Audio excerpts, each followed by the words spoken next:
नमस्ते दोस्तों, मैं श्रेयस बड़ी आप सबका मेरे YouTube चैनल पे बहुत बहुत स्वागत करता हूँ। आज हम इस वीडियो लेक्चर में मौर्यन एम्पायर से रिलेटेड इंपॉर्टेंट टर्म्स को स्टडी करेंगे। पिछले कुछ एग्जाम्स के क्वेश्चंस में देखा गया है कि इंपॉर्टेंट जो टर्म्स है किसी भी एम्पायर से रिलेटेड या हिस्ट्री से रिलेटेड उस पर काफ़ी क्वेश्चंस आ रहे हैं, इसीलिए मैं आपको ये सीरीज लेके आया इंपॉर्टेंट टर्म्स वाली। इसी के साथ साथ आपको ये भी बता दूं कि अगर आपने मेरे एंशिएंट हिस्ट्री ऑफ इंडिया के वीडियोस नहीं देखे, उसके लेक्चर्स अटेंड नहीं किए, तो अभी इस वीडियो के डिस्क्रिप्शन में जाइए, वहां आपको लिंक मिलेगी, उस लिंक पे क्लिक कीजिए और आज ही अपनी एंशिएंट हिस्ट्री को पूरा कंप्लीट कीजिए। उसी के साथ साथ आपको ये बता दूं कि मौर्यन एम्पायर के वीडियो लेक्चर की भी लिंक नीचे डिस्क्रिप्शन में दी हुई है, वो भी आप लेक्चर्स अटेंड कर सकते हैं। काफी डिटेल में मैंने पूरे लेक्चर्स बनाए हुए हैं। तो चलिए आज के इस लेक्चर की शुरुआत करते हैं। सबसे पहले जो हमें जो टर्म देखने मिलती है वो है अध्यक्ष। अध्यक्ष ये टर्म मौर्यन एम्पायर में काफी बार यूज होती है। अध्यक्ष यानी वो ऑफिसर्स होते हैं जो अलग अलग डिपार्टमेंट्स की तरफ देखते हैं। आज भी आपको ये पता है कि अध्यक्ष यानी किसी भी डिपार्टमेंट का हेड होता है, तो ये भी उस वक्त यही टर्म थी। दूसरी जो हमें टर्म देखने मिलती है वो है अक्षपटलाध्यक्ष। अक्षपटलाध्यक्ष कौन होते हैं? तो अक्षपटलाध्यक्ष जो है ये यानी अकाउंटेंट जनरल, आज के डेट के अकाउंटेंट जनरल जो होते हैं उनको अक्षपटलाध्यक्ष कहा जाता था मौर्यन एम्पायर में। अगली टर्म है अमात्य। अमात्य यानी एडमिनिस्ट्रेटिव पर्सनल या सिविल सर्वेंट। आज के डेट के जो सिविल सर्वेंट्स होते हैं, जिसकी शायद आप भी प्रिपरेशन कर रहे हो, वो सबको अमात्य कहा जाता था, जो कि हाईएस्ट एडमिनिस्ट्रेटिव और जुडिशियल अपॉइंटमेंट्स में थे। एडमिनिस्ट्रेशन में हाईएस्ट रैंक्स या फिर जुडिशियरी में हाईएस्ट रैंक्स, उसको अमात्य कहा जाता था। उसी के अलावा अंत महामत्ता। अंत महामत्ता यानी officer in-charge of bordering area. अब बॉर्डरिंग एरिया जो है आपका जो भी किंगडम है उसके जो बॉर्डरिंग एरियाज है उसको देखने के लिए जो ऑफिसर इंचार्ज रखे थे उनको अंत महामत्ता कहा जाता था। उसके बाद जो नेक्स्ट टर्म देखने मिलती है वो है ग्रामिका। आज भी ये ग्राम टर्म यूज होती है। ग्राम यानी विलेज और ग्रामिका यानी विलेज का हेड। ये एक और टर्म हमें पता चलती है। नेक्स्ट टर्म जो आपको देखने मिलती है वो है इतिझा का महामत्ता। ये यानी ऑफिसर थे जो कि सुपरिटेंडेंस ऑफ वुमेन देखते, यानी वुमेन के लिए जो एक तरह से काम करेंगे वो लोग रहेंगे ऑफिसर्स इंचार्ज, इतिझा का महामत्या। उसके बाद जो नेक्स्ट टर्म आती है वो है कुप्याध्यक्ष। कुप्याध्यक्ष कुपाध्यक्ष यानी फॉरेस्ट ऑफिसर तब के रहते थे। उसके अलावा पतिवेदका। पतिवेदका यानी स्पाइस। उस वक्त के जो स्पाइस थे उन्हें पतिवेदका कहा जाता था, या फिर जो रिपोर्टर्स थे उन्हें ये कहा जाता था। ये जो थे किंग के, यानी हम कहेंगे वो किंग तक कभी भी पहुंच सकते थे, किसी भी मोमेंट पे वो किंग तक पहुंच सकते थे और उसको इन्फॉर्मेशन दे सकते थे। ये किंग के जासूस या स्पाइक्स रहते थे, तो पतिवेदा का। उसके बाद की जो टर्म है वो है राजुका। राजुका यानी कौन? राजुका यानी वो ऑफिसर्स थे जिनको ये अथॉरिटी दी थी कि वो लोगों के अच्छे कामों के लिए उन्हें रिवॉर्ड भी दे सकते हैं और बुरे कामों के लिए उन्हें पनिश भी कर सकते हैं। तो ऐसे जो ऑफिसर्स थे इन्हें कहा जाता था राजुका।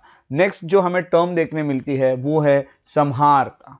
सम्हारता यानी हम कहेंगे chief collector general of revenue, या फिर चीफ कलेक्टर जनरल कहेंगे रेवेन्यू का, यानी रेवेन्यू को कलेक्ट करने वाला जो चीफ ऑफिसर था उसे सम्हारता कहा जाता था।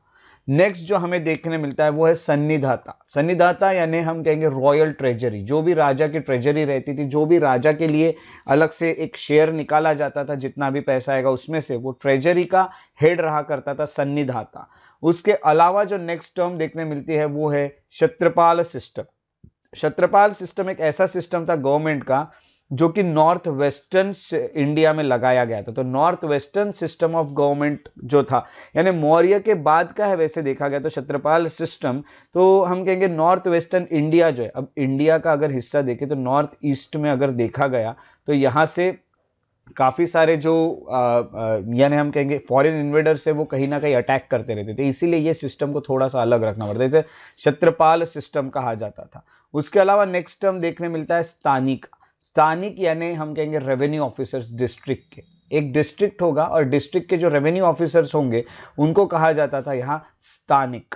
ठीक है। नेक्स्ट टर्म जो देखने मिलती है वो है स्त्रीधन। आज भी ये टर्म यूज होती है। स्त्रीधन यानी वुमेन की वेल्थ या वुमेन की प्रॉपर्टी, जो वुमेन होगी उसकी प्रॉपर्टी।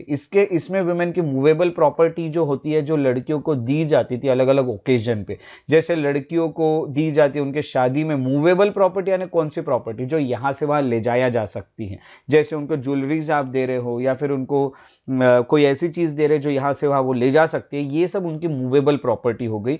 उनके लाइफ टाइम में उनको जो भी मिलती थी, शादियों में हो हो या फिर जो भी इवेंट्स है उस पे हो, तो जो मदर होती है वो अपने डॉटर को ये पास करती थी और वो वुमेन की ही प्रॉपर्टी रहती थी। जो चाणक्य उन्होंने अपने अर्थशास्त्र में ये चीज़ें लिखी भी है, स्त्री धन आज भी यूज होती है ये टर्म। उसके बाद जो आपको टर्म देखने मिलती है वो है तनयूर। तनयूर का मीनिंग होता है एक सर्टेन स्टेटस दिया जाता था ब्रह्मदेय को। ब्रह्मदेय यानी क्या? ब्रह्मदेय यानी जो लैंड होती है वो ग्रांट की जाती है। और एक लैंड है, सपोज ये लैंड किसी को ग्रांट की जा रही है और ये लैंड किसी को दी तो जा रही है बट ये लैंड से टैक्स नहीं लिया जाएगा, यानी ये लैंड एक तरह से टैक्स फ्री होगी। अब आप सोचोगे लैंड दी किसको जाती थी? जो ये लैंड जो ये ब्राह्मण्स को दी जाती थी, जो ब्राह्मण्स थे उनको दी जाती थी। तो जिनको ये लैंड मिलती थी उन्हें ब्रह्मदेय, इसे ब्रह्मदेय कहा जाता था इस सिस्टम को। तो ये स्पेशल स्टेटस था जो इनको मिलता था अर्ली साउथ इंडिया में, तो इसे तनियूर कहा जाता है। उसके बाद नेक्स्ट टर्म जो हमें देखने मिलती है वो है तिरुमुराई। तिरुमुराई यानी एक तरह से जो साउथ इंडियन शैव भक्ति के जो भी लोग थे उन्हें कहा जाता था। अब देखिए कैसा होता है कि शैव भक्ति, शैव यानी अब उस वक्त दो तीन चीज़ें थी, जैसे हम कहेंगे शैविज्म, उसके अलावा बाद में मौर्यन के बाद में ये सब चीज़ें आने लगी, शैविज्म, उसके अलावा वैष्णविज्म, भक्तिज्म भी था बट मेन यहाँ पे शैविज्म वैष्णविज्म थे। शैविज्म यानी शिवा के फॉलोअर, जो शिवा के फॉलोअर थे उन्हें यहाँ तिरुमुराई कहा जाता था। अगला जो टर्म हमें देखने मिलता है वो है तिरुटोंडार तिरुवंताई। तिरुटोंडार तिरुवंताई का जो है ये एक वर्क है। ये जो वर्क है वो किसका वर्क है? तो नाम्बी अंडार नाम्बी करके जो है उन्होंने ये लिखी हुई चीज़ें है, ये उनका वर्क है जिसमें उन्होंने नयनार सेंट जो उनके बारे में शॉर्ट हैगियोग्राफी लिखी है। हैगियोग्राफी यानी हम कह सकते हैं एक तरह से एक बायोग्राफी तरह की चीज़ें होती है हैगियोग्राफी। अब ये हैगियोग्राफी जो रहेगा इसमें एक तरह से बहुत ज़्यादा महत्व देके लिखा जाता है, इसलिए इसको बायोग्राफी ना कहते हुए हैगियोग्राफी कहा जाता है। ये नयनार सेंट्स है। अब नयनार सेंट्स कौन है? तो आपको बता दूं कि उस वक्त साउथ में दो तरह के सेंट रहते हैं, नयनार सेंट्स और अलवार सेंट्स। नयनार सेंट्स जो होते हैं वो होते हैं शिवा के फॉलोअर्स और अलवार सेंट्स जो थे ये थे विष्णु जी के फॉलोअर। तो इस तरह से ये दो अलग अलग सेंट्स थे। तो नयनार सेंट्स के जो वर्क है वो लिखे हैं तिरुटोंडार तिरुवंताई में। उसके अलावा तिरुटोंडार टोकाई करके एक और टर्म आपको देखने मिलते हैं, ये सुंदरार ने लिखी है। सुंदरार में ने लिखी हुई कुछ वर्क है जिसमें आपको 62 नयनार सेंट्स के बारे में पता चलता है। यानी मौर्यन पीरियड में साउथ के वक्त की ये सब बातें हम मौर्यन पीरियड में इसीलिए इसको डिस्कस कर रहे हैं क्योंकि मौर्यन पीरियड में साउथ में ये सब टर्म्स यूज होती थी।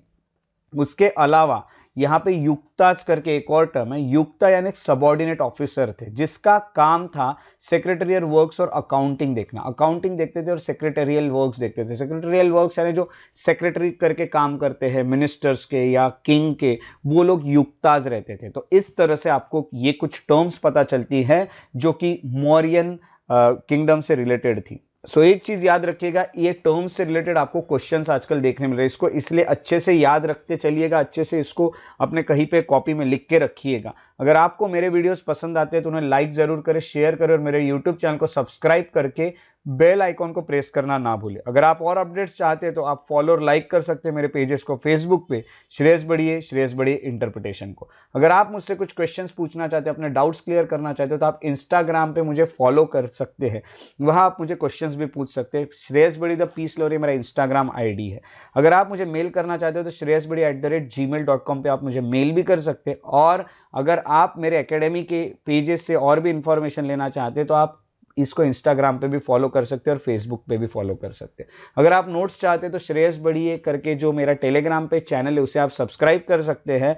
मेरे साथ इस वीडियो में बने रहने के लिए बहुत बहुत शुक्रिया। Thank you so much for being here. Take care and have a very good day.